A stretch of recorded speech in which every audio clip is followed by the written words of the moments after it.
네, 안녕하세요. 구먼입니다. 자, 오늘 주제는 부동산에 대한 얘기인데 지금 무주택자들이 아마 이런 걸 원하겠죠? 집값이 좀 떨어졌으면 좋겠다. 근데 지금 집값이 떨어졌습니다. 네, 많이 떨어졌어요. 지금 2021년도 최고점에 비해서는 한 20%에서 30% 정도 떨어졌거든요. 지금 그 정도 떨어진 게 다 떨어진 겁니다. 근데 무슨 뭐 10년 전으로 떨어져야 된다. 아니면 뭐 20년 전으로 떨어져야 된다. 반토막이 나야 된다. 지금 이렇게들 원하고 있는데 그거는 당신 월급은 안 떨어져 그럼? 부동산 가격 하락하면요. 실직자가 돼요. 사람들이. 실직이 엄청 일어나거든요. 그래서 실업자들이 많이 늘어난다. 실업자가 늘어난다는 말은 뭐예요? 월급이 뭐 떨어지든지 아니면 소득이 하락하든지 직업이 없어지든지잖아요. 그게 다 이 부동산 가격 하락과 연결되어 있다. 따로따로 보시면 안 됩니다. 집값이 떨어지면요, 실업자가 많이 늘어나고 월급이 떨어진다. 이렇게 말씀드릴게요. 그럼 왜 이런 현상이 일어나냐? 제가 이 현상이 왜 일어나는지 오늘 설명드릴게요. 자, 제가 최근에 이 유튜브에서 이 폐업의 시대라고 이 KBS 추적 60분에서 유튜브 방송을 봤습니다. 이거 보고 너무 마음이 아팠어요. 참 개인 회생 신청 건수가 무슨 하루에 10만 건씩 있다고 그러고 이 영상 한번 봐보세요. 이게 진짜 대한민국 현실이다. 이런 방송을 보면서 왜 이런 현상이 지금 일어나고 있는지 그거에 대해서 설명드리려고 영상 만들었습니다. 왜 경제가 어려워지냐. 자, 지금 연준에서 긴축을 하고 있습니다. 긴축을 하는 거는 재정 씀씀이를 줄이는 거예요. 우리도 가정마다 긴축 재정한다 그러잖아요. 그러니까 돈을 안 쓰는 거예요. 돈을 걷어들이는 거죠. 이 금리표와 이 중앙은행 대차대조표를 보시면 전혀 상관관계가 없습니다. 상관관계는 뭐냐면 금리는요, 이 중앙은행 대차대조표를 곱하기 2를 하든지 나누기 2를 해요. 무슨 말이냐? 이거는 배가시킨다는 거죠. 배가시킨다. 금리로 경기를 조절한다고 생각하잖아요. 사실은 그렇지가 않아요. 그냥 수요를 조금 끌어올릴 뿐이에요. 수요에 영향을 미친다. 대출. 금리가 높으면 대출을 덜 받거든요. 그런 효과지 돈을 직접적으로 줄일 수는 없습니다. 돈을 직접적으로 줄이는 건 이 중앙은행에서 완화를 시키든지 긴축을 시키든지예요. 지금 자, 이 표를 보세요.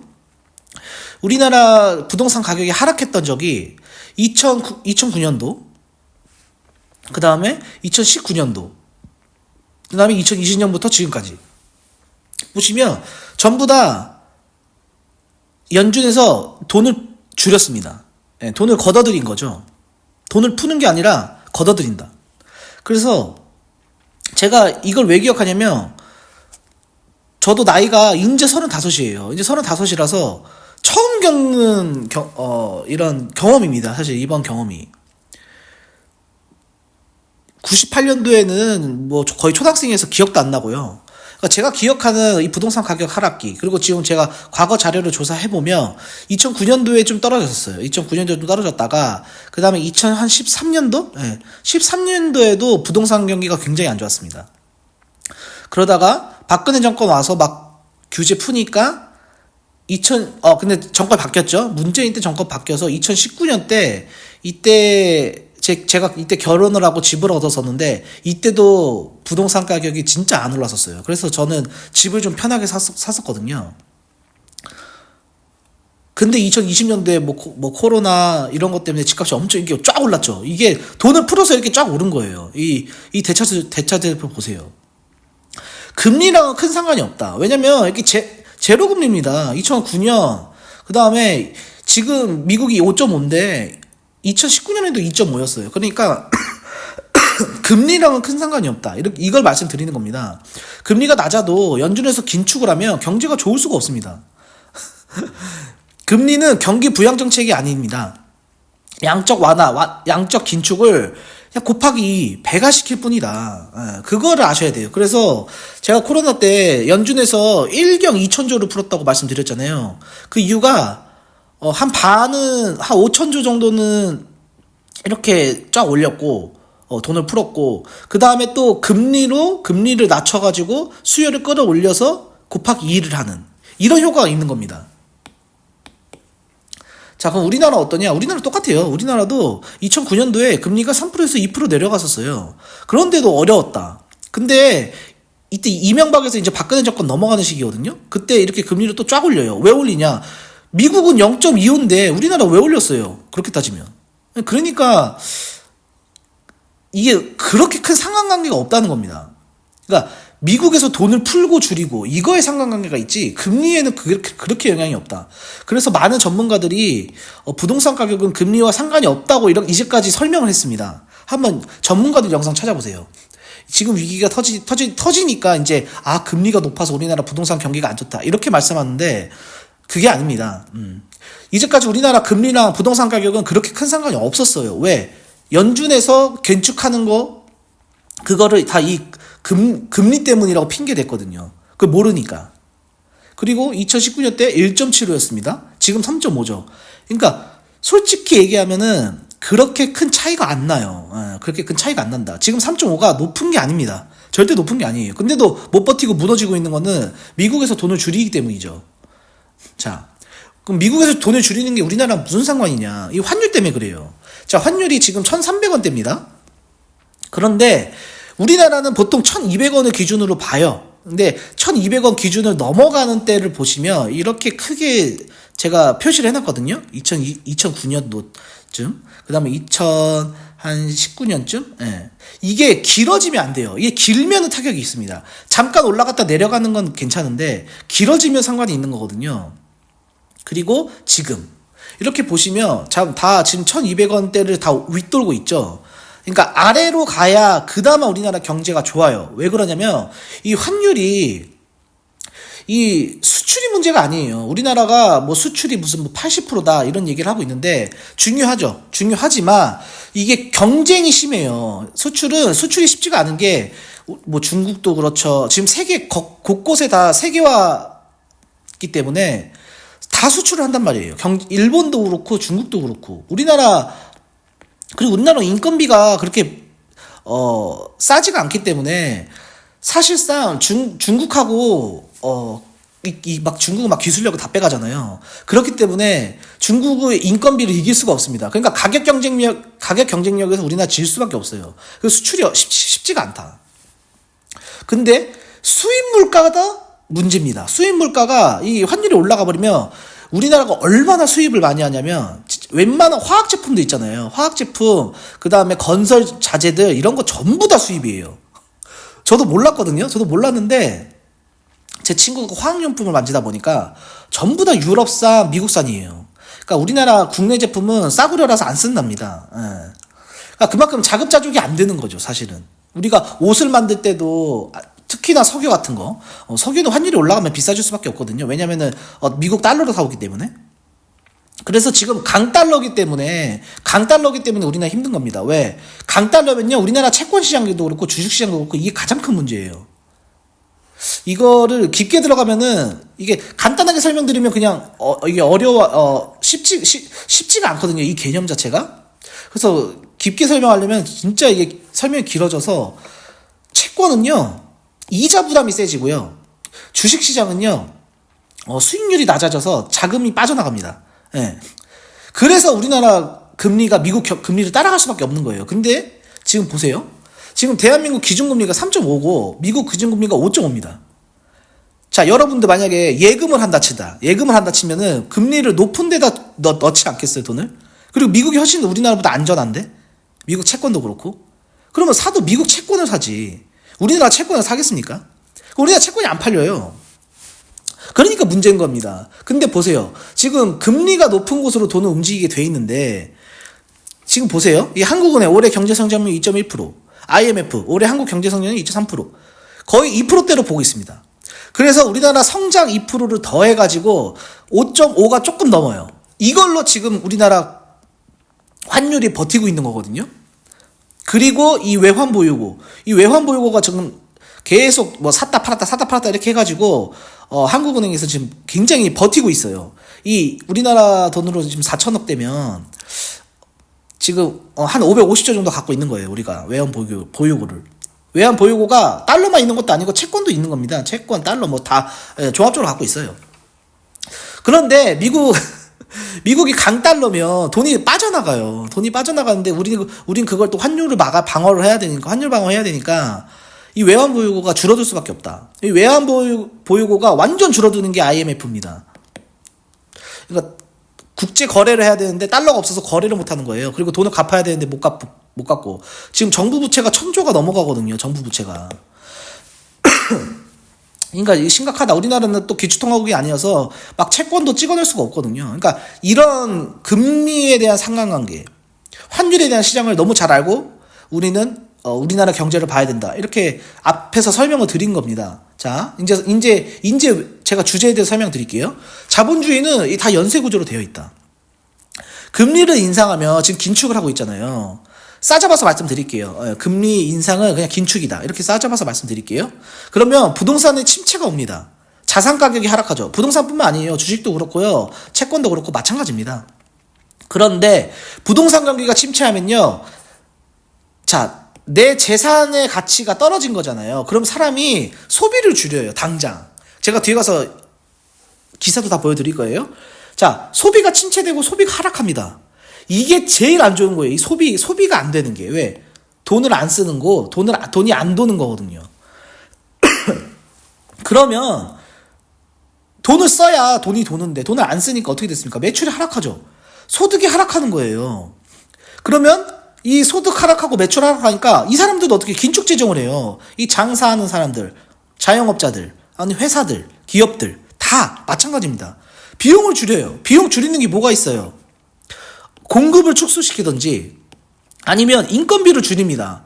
해고죠. 그러면 경기 침체가 오거든요. 그래서 실업률이 상승하고 폐업이 지금 증가하고 지금 이 상태입니다. 우리나라는. 그게 뭐냐? 그러니까 이 부동산 침체랑 경기 침체가 항상 같이 오게 돼 있습니다. 왜? 이 긴축 전체 때문에. 그러니까 집값 떨어지는 걸 좋아하면 안 됩니다. 지금 이 자영업자들 중에서 만약에 집값 떨어지기를 기대한다?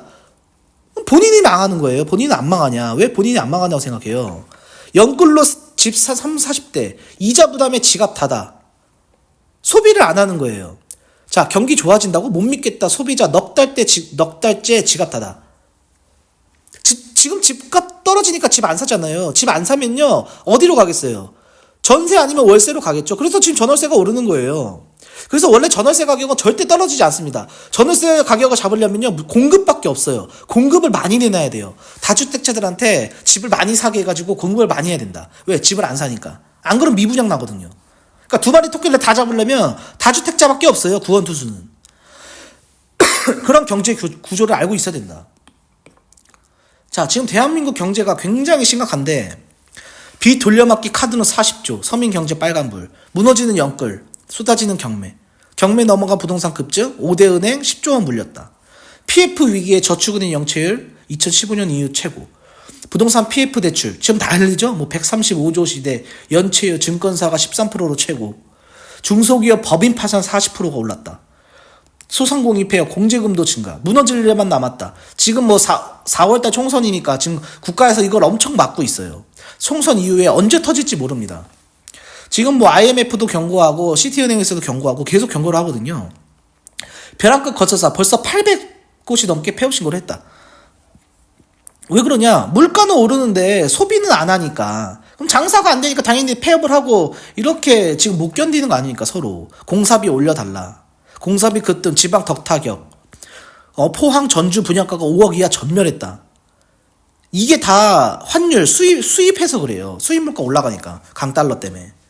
그러니까 방법이 없습니다. 사실 방법은 미국에서 긴축을 일단 중단해야 돼요. 중단한다고 말은 하는데 아직 중단할 생각이 없는 것 같거든요. 지금 가장 큰 예가 아마 이걸 겁니다. 삼성전자 반도체 직원들 성과급 0이다.